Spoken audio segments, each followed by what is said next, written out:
شاعر ختم نبوت سید امین گیلانی اپنی جیل کا واقعہ بیان کرتے ہوئے کہتے ہیں کہ ایک دن جیل کا سپاہی آیا اور مجھ سے کہا کہ آپ کو دفتر میں سپریڈنٹ صاحب بلا رہے ہیں۔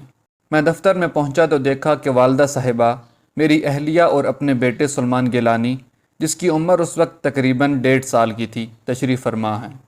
والدہ محترمہ مجھے دیکھتی ہی اٹھیں اور سینے سے لگا لیا، ماتھا چومنے لگیں اور حال احوال پوچھا۔ ان کی آواز سے سپریڈنٹ نے محسوس کیا کہ وہ رو رہی ہیں۔ میرا بھی جی بھر آیا، آنکھوں میں آنسو تیرنے لگے۔ یہ دیکھ کر سپریڈنٹ نے کہا کہ اماں جی آپ رو رہی ہیں۔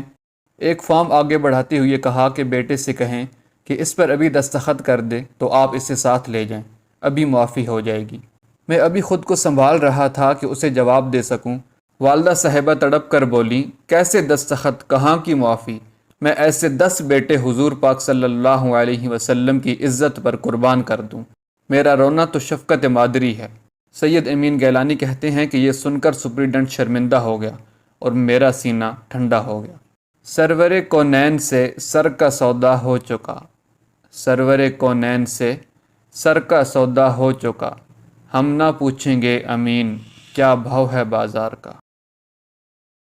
دوستو، اگر آپ کو ہماری یہ ویڈیو پسند آئی تو اس کو لائک، شیئر اور اس طرح کی مزید انفارمیٹیو ویڈیوز دیکھنے کے لیے ہمارا چینل سبسکرائب کر دیں۔